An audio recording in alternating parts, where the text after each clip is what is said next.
testimony. And as we listen to their testimony, we can capture a small piece of it as inspiration. And as each and every week, as those pieces stack up and get put together, turns into something beautiful. Not only is he a stroke survivor, but he also is entrenched in helping our community as well. Without further ado, here is Joe Borges. What's up, Joe? How's it going, brother? Hey, what's up, man? It's so nice to meet you. We literally just met like 24 hours ago. This is awesome. I appreciate you. Thank you for having me on your show. Hey, yeah, no problem, brother. No problem. So, why don't you go ahead and give the community a brief introduction of who Joe is? All right, who I am. That is the question. So I am a stroke survivor. I had a major hemorrhagic stroke 4 years ago, August 4th, 2016. I suffered a high blood pressure induced hemorrhagic stroke. Okay. That's the kind of stroke that, you know, most people don't make it back from. So I feel very blessed to be here. There you go. Well, it's been interesting. It's been an interesting journey. Hey, as most of these stroke journeys are, you know, we all have our own testimony, so to speak, or we're all unique, but we kind of understand each other, you know, because we all have our triumphs and tribulations. But the brain injury community is honestly, it's the greatest community in the world. It's the most helpful, loving, caring community. The dues to get in this community suck, but once you're in this community, it's incredible. Right. So, you know, I'm curious to know, who was Joe? What was Joe like before the stroke? Like, if we were to ask your best friend, you know, who's Joe? What's he like? What would he say? Man, so I guess, okay, so there's like the internal and then there's the external. External, always having a good time, laughing, great mood. Internally, I was miserable. I was depressed. I was anxious. Now going to therapy, like after the brain injury, like you learn a lot of stuff. Apparently, I've been in survival mode since I was like 7. So that doesn't leave a lot of room for like living. It leaves room for surviving. So you make it to the next day and it's like, hey, I won. That's not how you're supposed to live. That's how animals live in the wild. We're a people. We live in a society, you know, and right. I never really lived. So I never took care of myself. I never really, you know, I never went to the doctors. I grew up really poor. So I just never went to the doctors. So I didn't know that and I never really processed anything. So like things would happen. Okay, I joke that I'm a recovering Catholic because I was raised by a woman who was raised by a woman who instilled the fear of God in her. Not the love, but the fear. And I was always brought up to not bother anybody. Don't burden anybody with how you're feeling. Don't do that. So if, I feel a certain way. No, don't talk about it. Just shove it down. Just shove it down. Yep. And I did that. I did that for 39 years until it finally exploded and it burst a vessel in my brain. So it helped me understand that, wow, for 39 years, I wasn't living. So I guess pre-stroke Joe was just a guy who was surviving. And like post-stroke Joe, it's only been 4 years. And I'm like, Joe 2.0 is kind of killing it. Like I'm living life. I think it's amazing. You know, it's a blessing for me to be here. And I'm taking advantage of as much of the time that I have here because I know how close I came to not being here. So I just have this amazing appreciation for life that I didn't have prior. So for those that don't know, what exactly is a high blood pressure hemorrhagic stroke? All right, so your blood pressure should not be crazy. My blood pressure was wild. I remember, so I live here in California, and I went to get a medical marijuana license because I live in California. Why not? the guy, he literally, it's like the most simple, basic thing, and he just checked my blood pressure, and I remember he looked at me with panic in his face, and he said, "Can you please sit down?" And I was like, "Yeah, why?" He's like, "Your blood pressure is out of control." This is a year and a half before I had my stroke. I didn't really take that seriously. I didn't realize that an actual doctor was in panic mode because my blood pressure was so high. So I just let it go. And then eventually, basically, my blood pressure was so intense that it burst a vessel in my brain. So it's like a balloon. If you fill a balloon with water, it's going to expand, expand, expand until it explodes. And that's what happened to my right basal ganglia. And the hemorrhagic stroke, so there's two different types of stroke. Well, there's three, but the two different types of stroke main strokes are ischemic and hemorrhagic. Ischemic is when there's a blockage. So you have a blood clot and it stops the flow and it bubbles up like a balloon and stops blood from getting into your brain. I had the rupture where it's the rupture disrupts the blood flow because it basically just your brain is bleeding. I had that. I had the kind of stroke that only 1 out of 4 people survive. Wow. And that 1 out of 4 people, that 25%, the deficits are severe. I can honestly say I've been told several times over from doctors, from neurosurgeon, people who work in the neuro field that I'm a walking, talking miracle because this it shouldn't be. I have a little bit of memory loss, which is like the worst that I have. I have tremors in my right hand every once in a while, but besides that, I'm kind of killing it, you know. Hey, and I don't take that lightly. I really don't. I don't take the fact that I am so functional lightly, because I have a lot of friends in the stroke community, and it's a lot of people didn't make it from the exact same thing that happened to me, you know. Or they're going through life never knowing what it's going to feel like to feel one side of their body again. You know, some people lose their sight, some people lose their hearing, they lose all functionality. I didn't, and I kind of feel, you know, you have that survivor's guilt, which I've had for a while, where you look and you have a why me? Why me? People have the why me? Why did the stroke happen to me? And I have the why me? Why did I come out so good on the other end? It's this really weird mind game that like I play with myself, that I finally hit a point where I understand why me. I think anything bad that happens to us, what happened to you, what happens to anybody who's listening to this, these things happen to us not because we're bad people, not because karma, not for anything other than I think we can take it, you know? Other people, these things can happen. It can happen to you, and they're not strong enough to get past it. I think it happened to us because we can lead by example. We can show people, hey, you can do this. And that's why I feel I'm here. I feel I'm here to help other people get through their journey. And I kind of, you know, my meaning and my purpose now is I think to help my community. There you go, brother. So today is actually World Stroke Day. So, you know, you had your high blood pressure hemorrhagic stroke, which in essence, if you went to the doctor, you know, got some sort of checkup, it could have essentially been prevented, correct? 100%. So here are the wild numbers. Numbers are crazy. So it's wild enough that my stroke, I'm 1 in 4, right? And that 1 in 4, like the deficits are severe and I'm dysfunctional. That's crazy enough. When it comes to strokes, 80% of all strokes can be prevented. That's so wild to me. My stroke 100% could have been prevented.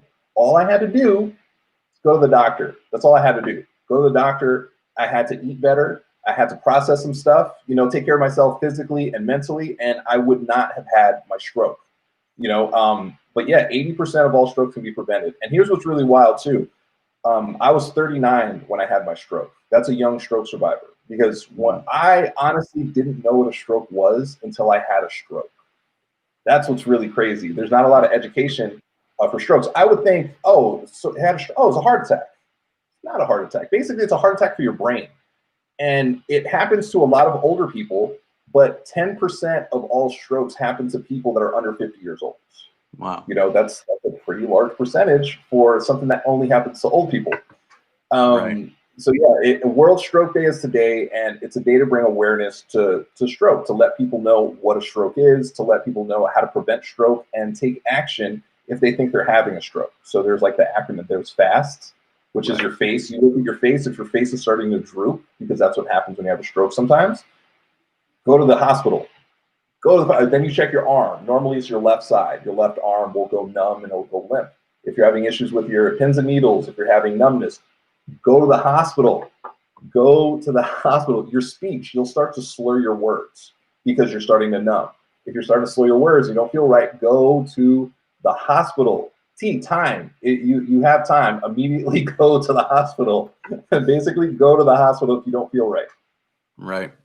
Right. Now, I appreciate the numbers, and obviously, that's kind of like one of the things that is kind of like what people need to hear as far as, the wake up call. Like, those numbers are staggering, hey, maybe I should, take that step to, just go to it's literally a quick checkup, blood It's pressure. so Yeah. simple. So It's simple. so simple. But I grew up very poor. So we just didn't go, we weren't a hospital going family. I'll just say Yeah. that. We didn't Right. do it. Basically, this is how I grew up. What I knew about doctors, you make an appointment when you have insurance. We were poor. We didn't have insurance. So you get sick enough to where you can't deal with it anymore. You go to the emergency room. And then you go to the emergency room, they patch you up, and you go home. That's Right. what I thought living, that's not the way it works. I didn't know what urgent care was until about 3 years ago. Mm-hmm. So urgent care is like, if you don't go to make an appointment and you don't go to emergency room, it's like right in the middle. Mm-hmm. You go to urgent care because it's like you need some care urgently. These Right. are things that I think everybody should know. I didn't know these things.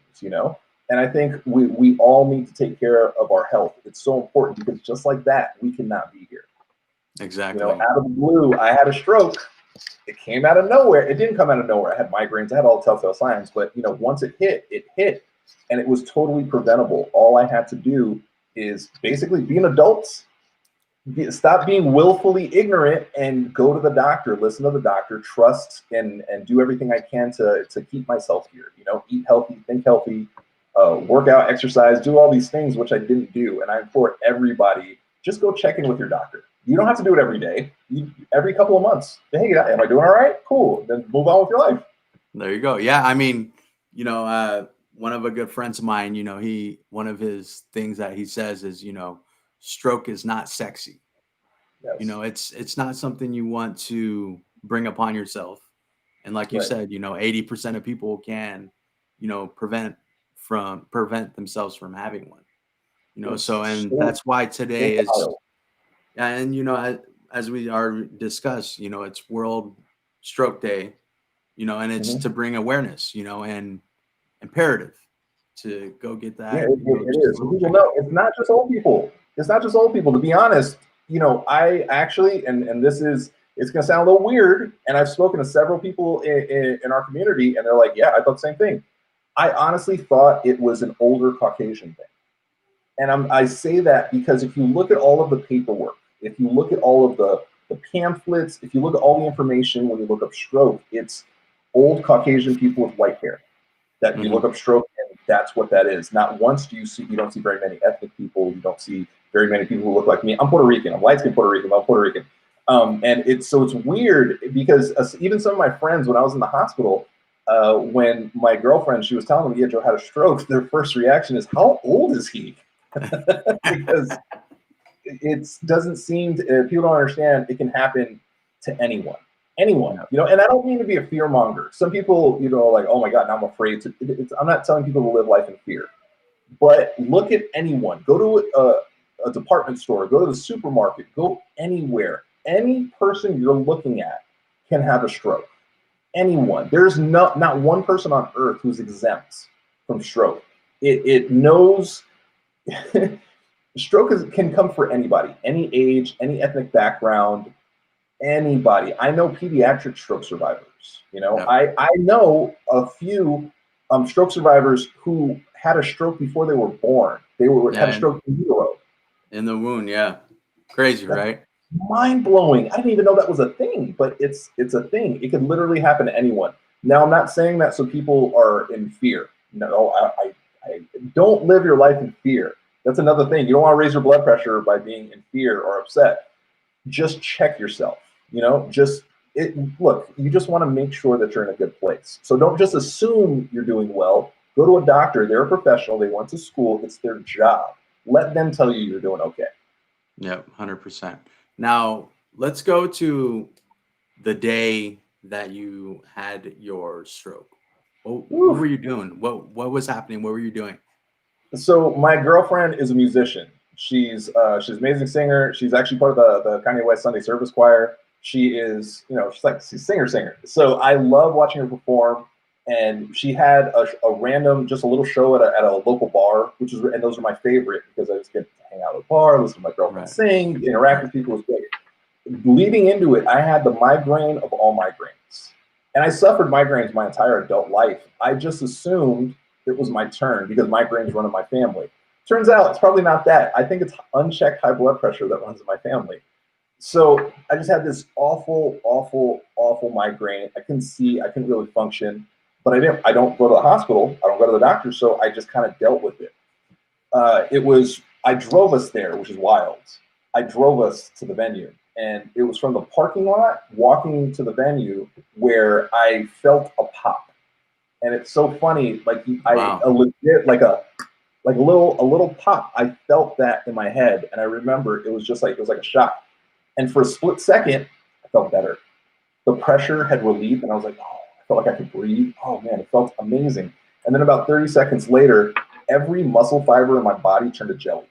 Wow. I felt like a baby deer. I felt like I was learning how to walk. It was really weird, but I was also a very stubborn person. And immediately, she's like, do we have to go to the doctor? Do we have to go to this? Or do you want? And I'm like, no, I'll be fine. I just had a hemorrhagic stroke. My baby ganglia just burst. I'm like, no, I'm fine. It's good. Don't worry about it. And so we go. My brain cavity's just filling up with blood. No big deal, It's fine. So I went in. We met a couple of friends. I had a couple of beers because that's a great idea. And in the blood, why not? Enjoyed the show. I did that, and then I remember so from the moment I walked through the door, I don't remember anything else for about a month and a half. I don't. Wow. So all the information I have now is secondhand information. Right. Apparently, when I got home, I was sick. I started throwing up, and they thought, well, he has food poisoning. I was throwing up all night, and I refused to go to the hospital because I'm an idiot. And so she called the hospital, and she explained my symptoms, and they're like, well, he seems like he's dehydrated from vomiting all night. So he needs to get liquids, bring him to the hospital, and I still didn't want to go to the hospital. So granted, this entire time, my brain is bleeding. Wow. I was such a pain in the ass that I didn't want to go to the hospital, and I refused until I was forced to go to the hospital. So it took maybe almost 2 full days, which is wild. What? That is crazy. Super so wild. That is, man. I'm like, I'll be fine. What the tipping point is, my girlfriend's father was in town, and I was laying down, recovering in bed. Well, I thought I was recovering. It turns out I was slowly dying. So we were. She was giving a vocal lesson. So this whole time, you're laying in bed, and the migraine came back. I'm assuming. Honestly, I have no memory. I have no memory of this. I know I was being a pain in the ass and stubborn because that's just apparently who I was. And I remember she was like, hey, I have to teach this lesson. She's like, go lay down on the couch in the living room. And I was like, okay. She came out, and I was standing in the kitchen, and she said, hey, I thought I said to lay down on the couch. And I said, I am. I'm in the living room. But I was standing in the kitchen. And she apparently was like, oh, okay, this is neurological. Let's go. Went to the hospital, and still they didn't realize it was a stroke. They thought it was dehydration. They thought it was food poisoning. And they did a scan after, they talked about all of the things I was saying and all the things I did. And they were like, yeah, so he has a bleed.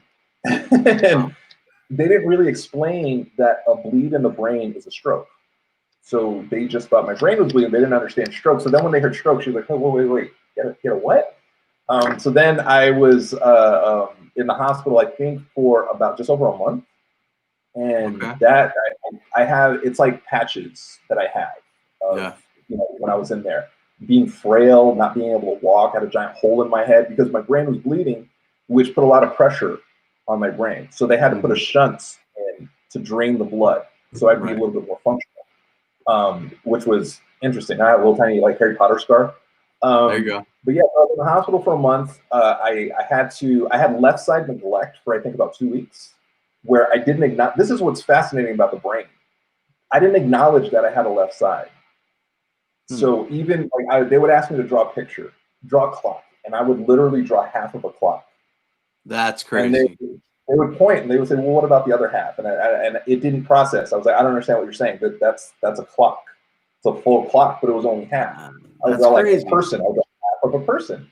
It's so strange what happens to your mind. So, but thank goodness my left side came back.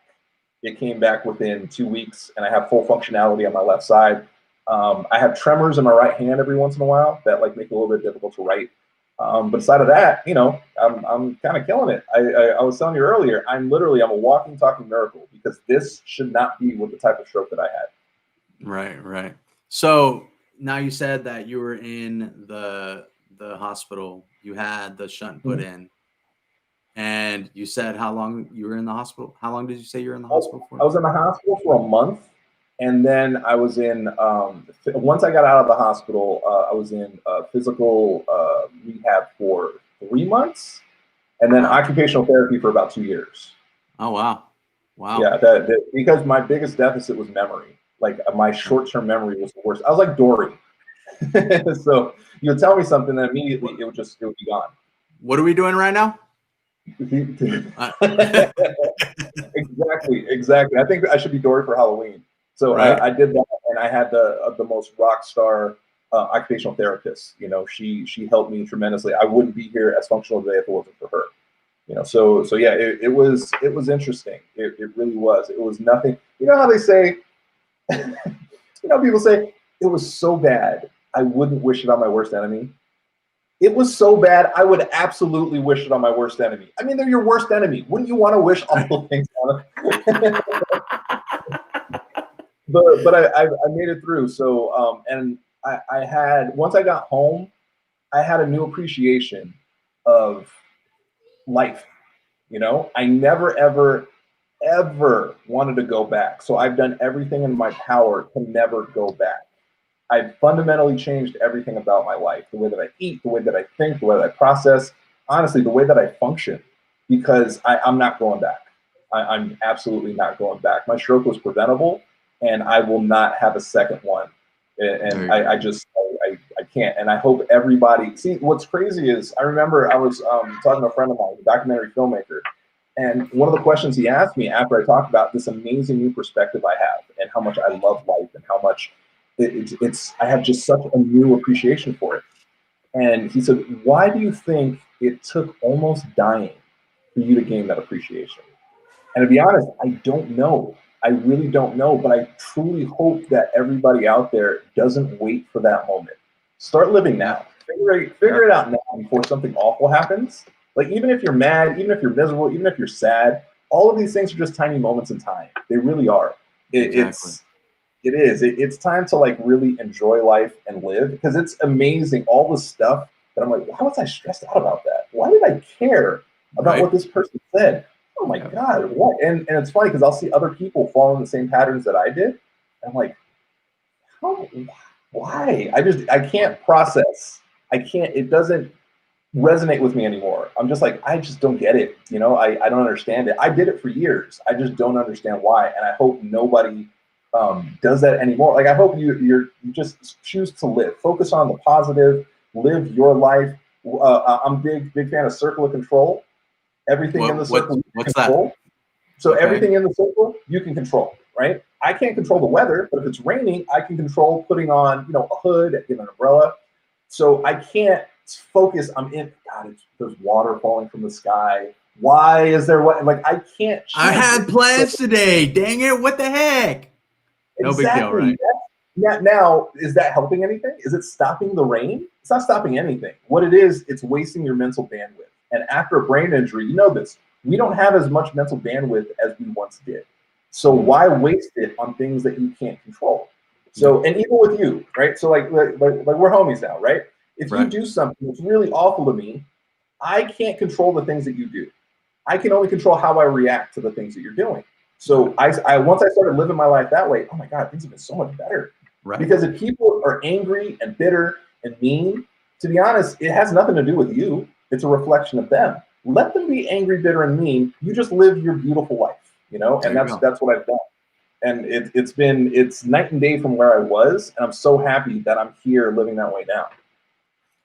I hear exactly what you're saying. You're talking about that, and the first thing that came to my mind was sweating the small stuff. Like for instance, Mary took the last donut. Some people get so angry about that, and it's like, why? Why sweat something so small, something so minute? We can't waste that energy. So I see it as like our mental bandwidth. We only have a certain amount, right?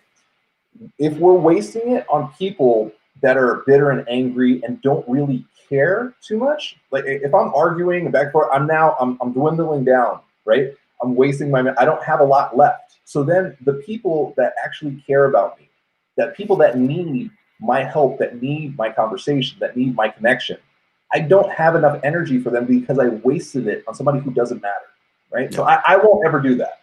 I just don't do that. And I hope people out there don't do that. There are people who really care about you and need your energy. They need it, Don't waste it on people who don't matter.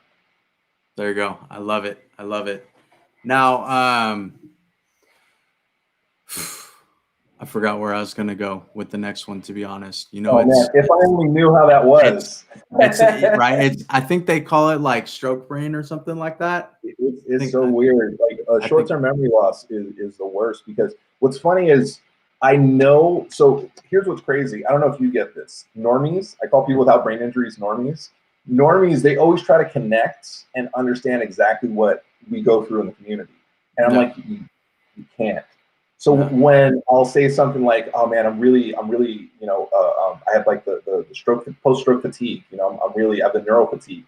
Oh, I'm tired too." It's not the same. It's the same. It's just not the same, But I used to get really upset. And again, before my circle of control, I used to get really upset. And then I realized they're just trying to connect. Yeah. They're just trying to connect and be like, "Hey, I want to understand and I want to help you." They're trying.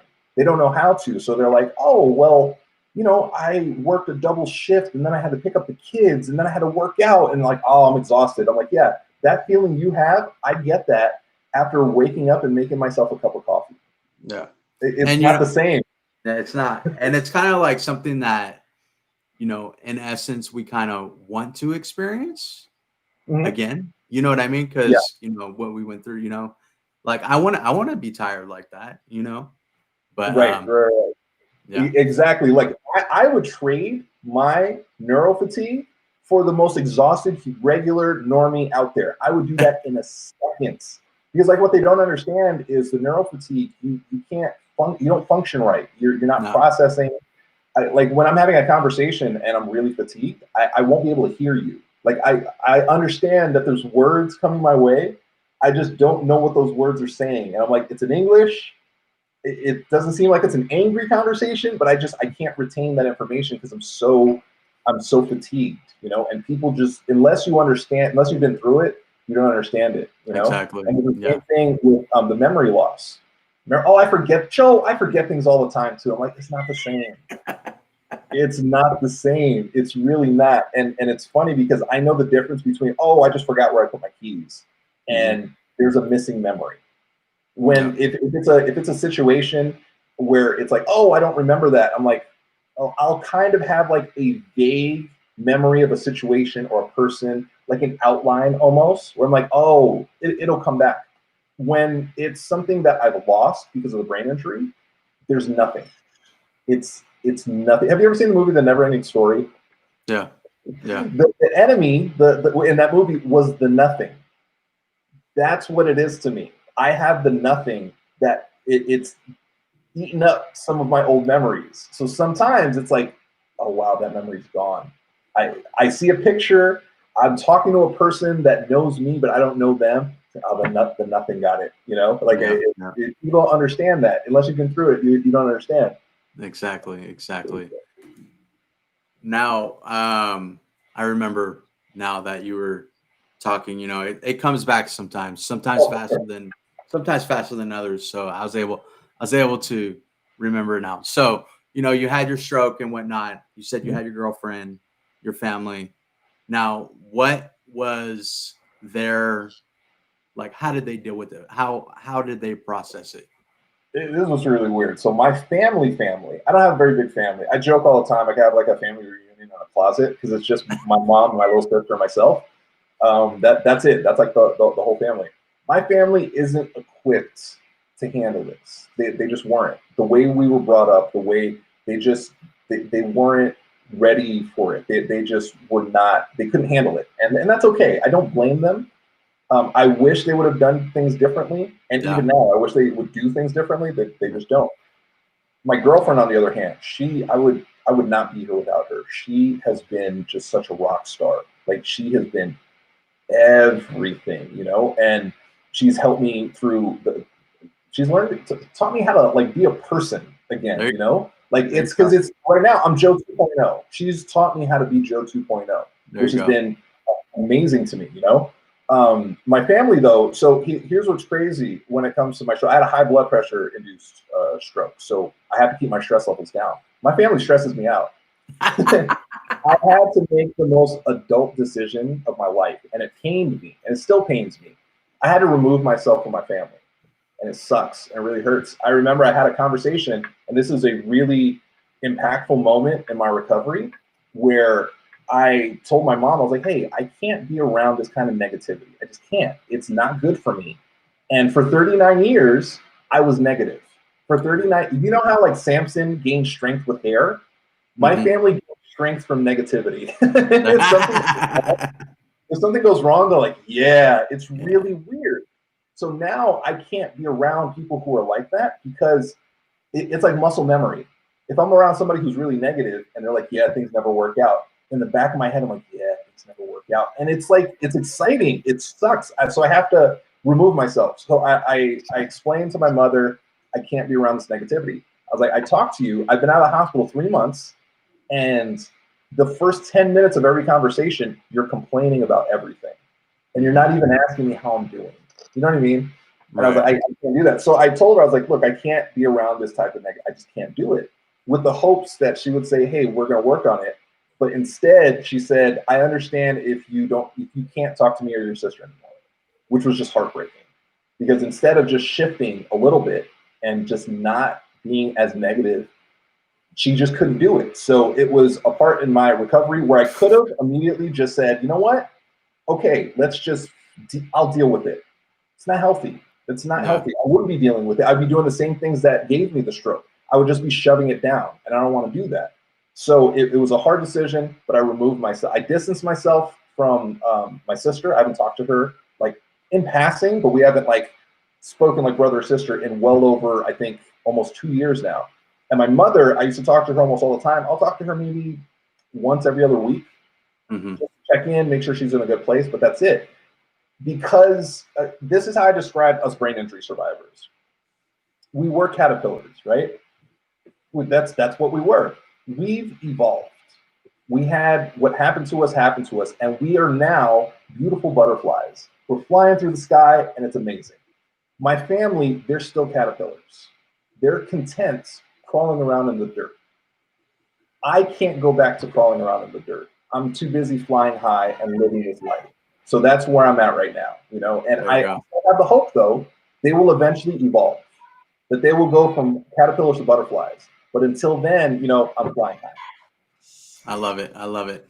Now, what you're talking about, what you're touching on, it wasn't until extremely recently, actually, that I came to the realization that, that's something that I had to instill in what I believed in, our circle and family, friends, whatever, is, sometimes it's huge, and like you said, these negative thoughts, people talking about this and that, it's coming in, flowing in, and, and like you said, it's muscle memory, it sticks in there. And then all of a sudden you're thinking about it, it's bringing you down, it's raising your anxiety, it's raising your stress levels and this and that, and, then, it's time to, make that circle smaller, as you said, also, you still converse with, your sister and your mother, but it's dwindled. It's down to once or twice a week, which is obviously less stressful for you. So, but then what I did is I brought that circle down smaller, but Mhm. then I let people in, like-minded people, Yes. to build it back up. And I'm happier now, Than ever.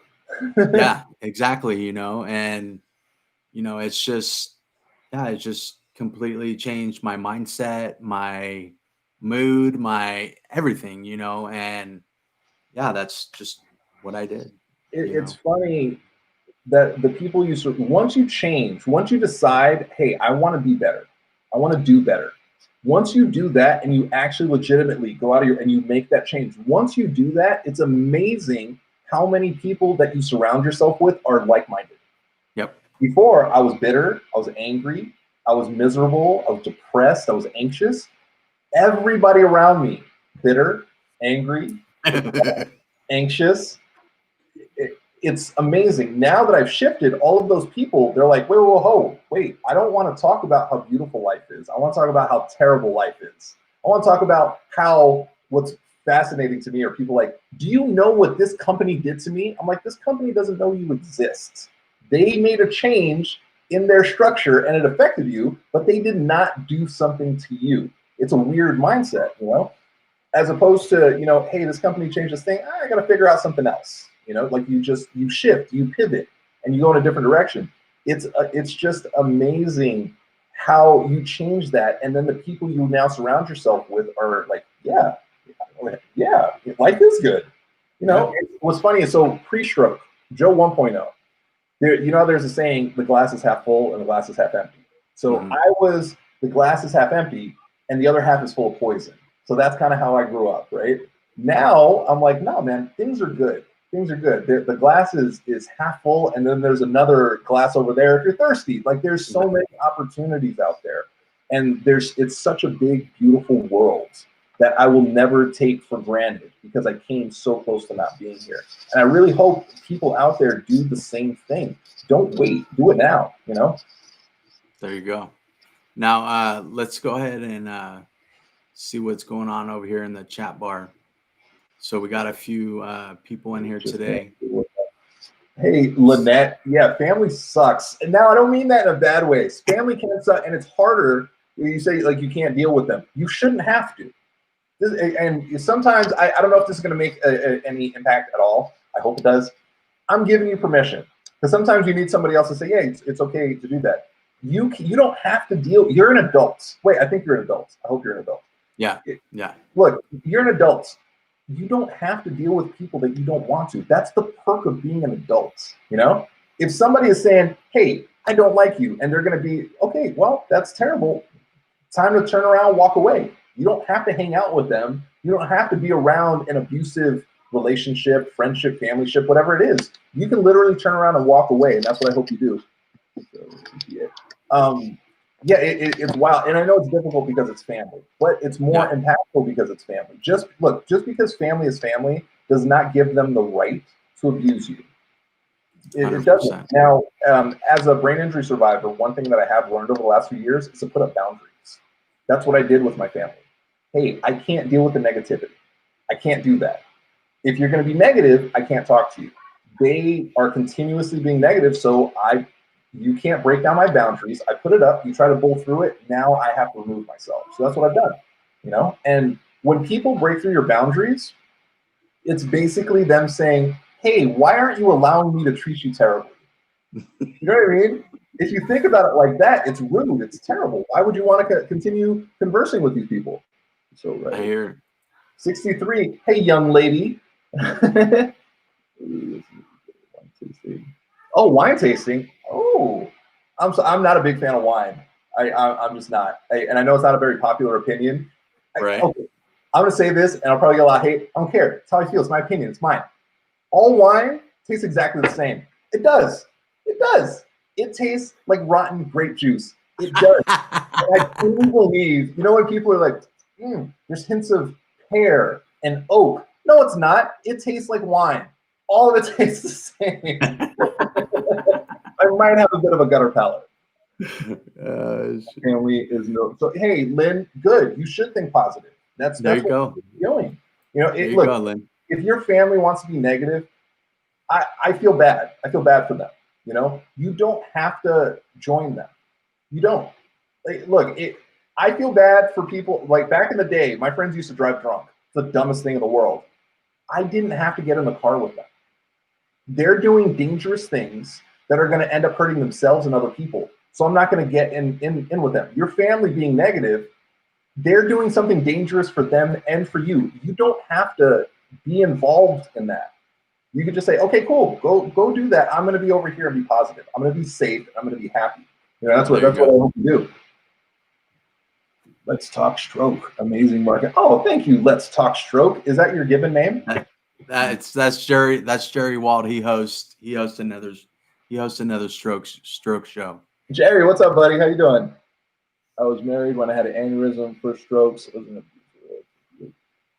like blueberry wine. I like blueberries.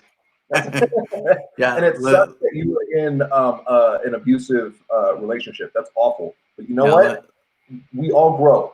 We all grow from that, you know, and stuff that we dealt with in the past, we don't have to in the future, because even if you dealt with it up until this very second, we as adults, as brain injury survivors in particular, we have the right now to change anything and everything. The things that we dealt with, cool, we did. We don't have to do it anymore. You know, like let's be better. 2020, and even 2020 has been wild. Mark, 2020 has been wild.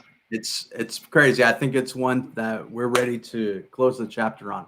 Now, yeah, I agree, but I have heard people say, "Oh, I can't wait till 2021." Look, COVID doesn't have an expiration date. It doesn't. All this wildness doesn't. So I say, let's not wait for 2021. Why not make the last couple of months of this year the best few months that we've ever had? There you go. That's what my mindset is. That's where I'm going. And as you said, you know, live life to the fullest. Why wait till next year? Right. There's no waiting. And being brain injury survivors, if all of you guys are brain injury survivors, if not, awesome. If so, you know what it's like, just like that. Yep. Now, Joe. Yeah. Let's talk a little bit more about Joe 2.0. Yes, sir. Okay. So now I know we already talked about how you had your stroke. Okay. So, and now you're entrenched in helping the stroke community. Absolutely. What exactly does that involve? All right. So how does Joe do that? My first year of recovery was honestly the most isolating and lonely time of my life. I had my girlfriend there, and she has been literally by my side. Like, I mean by my side. I had Joe sitters. That's awesome. I was never left alone my first 2 years. But nobody can understand unless you've been through it. Like, nobody can understand. So I would talk to her about stuff, but she couldn't really understand. In physical therapy, there was one other stroke survivor who is comfortably in his 60s, which is fine. But that's kind of like when strokes hit a little, like the average, the percentages are higher in that age. I was still in my 30s. I needed somebody to talk to, and I didn't have anybody. So I just remembered how lonely I was that first year. And then miraculously at a party, I was telling my story, and there was this girl, and she was just like really intensely looking at me the whole time, like uncomfortable eye contact. And I'm there, and I'm like, I'm here with my girlfriend. She came up to me afterwards, and she said, everything you said resonated with me. I survived a major concussion, and I go through the same things that you were describing. And she's like, I haven't had anybody to talk to, and it's been like 2 years. I was like, oh, so we met up for coffee once, and I gotta tell you, it was and I'm gonna do quote fingers. It was the most normal that I had felt since my brain injury. It was the first time where I actually took a step back, and I was like, you know what? I'm gonna be able to do this because I had somebody that understood. And I remember when we first, we met, and maybe another time or two, and it felt so good that I was like, you know what? We should start a podcast. We should start a podcast. So again, selfishly, so we can meet up and connect and talk because it's fun. And I decided, we should do this once a week. And that's how the Neuro Nerds were created, because I found out she was a huge nerd. Like, there you go. Huge nerd. So basically, we decided to create the Neuro Nerds, and it's a podcast where we talk. Flip your hat around. Flip your hat around. This is we decided to create the Neuro Nerds. There you go. We out of necessity. So we talk about our recoveries through everything nerdom, which is great. And it's fun. So look, recovery is awful. Brain injury is terrible. It's it's the most difficult thing I think any of us have ever had to do. Do we want to really sit and talk about how terrible things are? Do we really want to do that? So her and I decided, you know what? We're going to come at this from a different angle. We're going to be positive and talk about the things that we've gained, and talk about the community that we're going to want, that we're building and that we're creating, and the people that we've connected with, and the things that are so beautiful about life, not the things that we've lost, the things that we've gained. And so that was my intro into helping the community, is to create this platform, to create this podcast, to let everybody out there know that they're not alone. You're not. All of you guys, none of you guys are alone. You know, I say it every episode, the Neuro Nerds, we're here to help. And I legitimately mean that. I seriously, I take it very seriously. I talk to on a regular basis. If I showed you my DMs, it's embarrassing. It's ridiculous how many people I talk to around the world, because it's not just us. And I'm happy and proud to say that I am now, my podcast is now in over 40 countries, which is great. And I'm really excited to literally just keep on growing. And I just became oh my gosh, why can't I think of the word? Brain injury. I just became an ambassador for the brain and spine injury of the UK. And it's funny, because I'm not from the UK, but I deal with a lot of survivors from the UK. So that just happened today on World Stroke Day, which is awesome. That's awesome, dude. So my passion now, you know, there's a Lil Wayne song, and he talks about his meaning, his reason. I feel, and I truly feel, that my meaning, my reason for surviving my stroke was to help our community.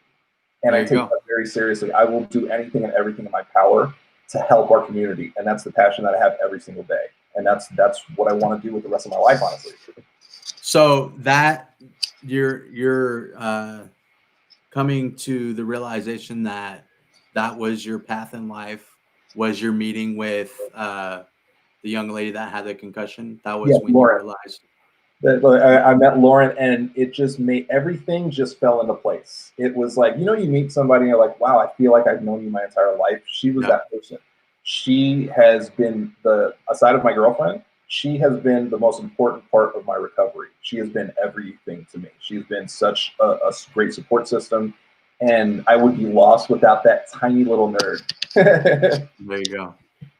Yeah, for me, you know, it was my sister. She's been telling me for years, at least 2 or 3 years, if not more, that I need to share my testimony to help inspire others in the community. You know, and I was just kind of like about it. And then it wasn't until, you know, my cousin had her stroke. She was hit by a semi, and she had kind of the same deficits that I had. Right. You know, partial paralysis on the left side, tracheotomy, coma, and all that jazz. I had a cane, blah, blah, blah. And it wasn't until, you know, I went back to my father's house and for Christmas in Missouri, and she was there kind of like watching me get around the house and all that stuff. And, you know, and I was like, okay, you know, now is the time for me to, you know, start this journey, you know. And I was like, okay, this is it. You know, so I sat down, you know, it was choices determine your future was what the name was going to be, but that's just too long for a name. So then it just got cut down to determined. Beautiful. And yeah, so thank you. I appreciate that. And, you know, I wrote out my mission statement and purpose and all that stuff. And then I got started in February.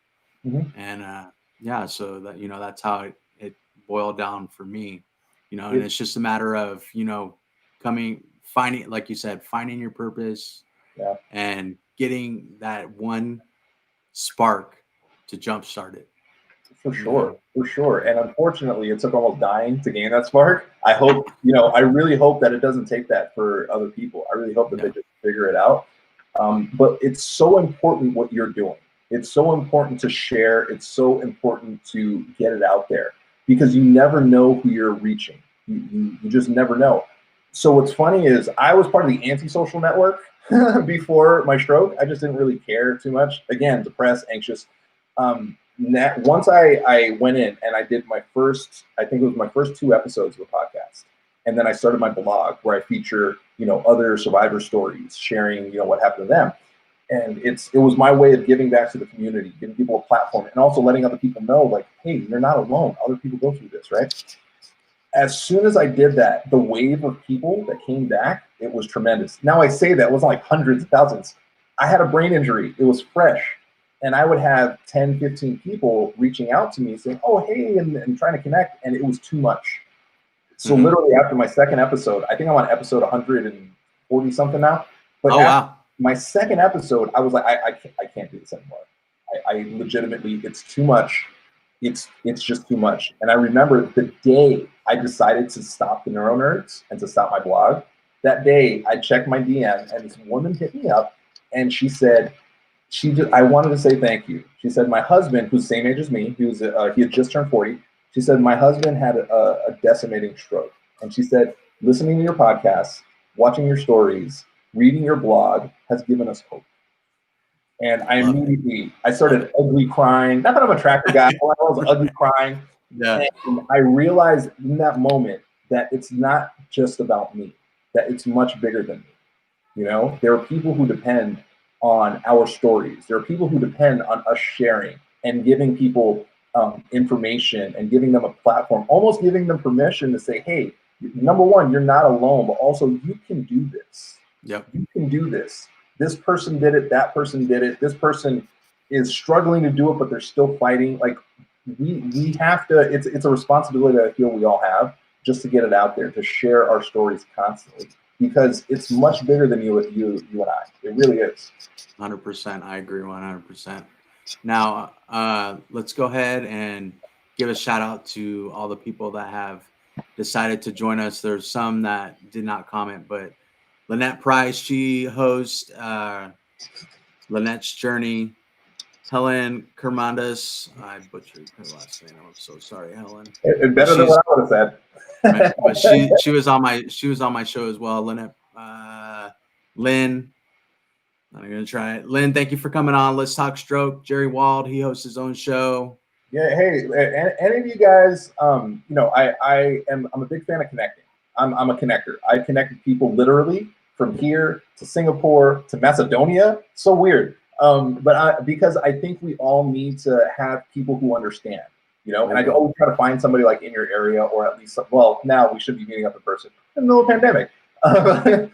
But I'm a big fan of like connecting others with others, right? So if any of you guys, specifically Lynn, you said you need somebody who understands, hit me up, reach out to me, and I'll find, you know, you want to chat, let's chat. You want me to, I can find somebody hopefully in your area to connect with, you know, and because we're in this, I say it all the time, and I seriously mean it. We're all in this together. We are, and that's how we're going to get past this, and that's together. You know, we all have an army behind us. Yes, rooting for us in our corner. Salud Salinda, she hosts Thomas Salud's Real Life Redo. Who else we got? Brooke Allen, she posts her workout videos. Shannon Garman, I don't know who that is. I'm just kidding. That's my wife. RX Doc Olivo, that's my amazing neurologist. Oh, awesome. No, Melissa that's awesome. Oh my gosh, yeah. I talked to my neurosurgeon. It's the most awkward conversation I've ever had. Have you ever spoken to a neurosurgeon? The most awkward people in the world. I understand it. I understand it. A friend of mine broke it down, a doctor friend. He was like, they deal with the brain. It's so sensitive, and it's such a, you know, they have to focus 100% on that. It doesn't leave a lot of room for like chit-chatting. Right, so, right. I was very thankful because he saved my life. Yeah, 100%. We can talk sports. Right. So hopefully coming up pretty soon, actually, my neurologist and I'm actually a neurosurgeon are actually going to be on the show here. Awesome. I can't wait to see that. That's going to be great. Yeah. So, yeah, we were able to work that out. So let's see what Jerry here. And all our journeys, our own fingerprints are all different. What he's saying here. Yeah. So do you have any final thoughts for our community, Joe? Hey, my final thoughts, I think, is look, we are all in this together. Now, to be honest, I know we can all do this alone. We can, but this weight, it's so heavy. Brain injury recovery, it's so heavy. You don't have to do it alone. You don't. You know, you have people like me. You have people, beautiful, caring, loving people who genuinely want to see you. This guy right here, that genuinely want to see you recover. We can be there to help carry some of that weight. You don't have to do it alone. And that's what I stress to everybody. You don't have to be isolated. You don't have to be alone. We can do this, and we can do it together. And I second what Joe says, and I'm going to kind of piggyback off of it. You have a whole army behind you. You don't have to do it alone. We are here. Joe already put it out there that you can reach out to him. He will get someone in your area possibly to connect with. We live in a digital world. Yes. Where you can connect through Messenger or email, whatever.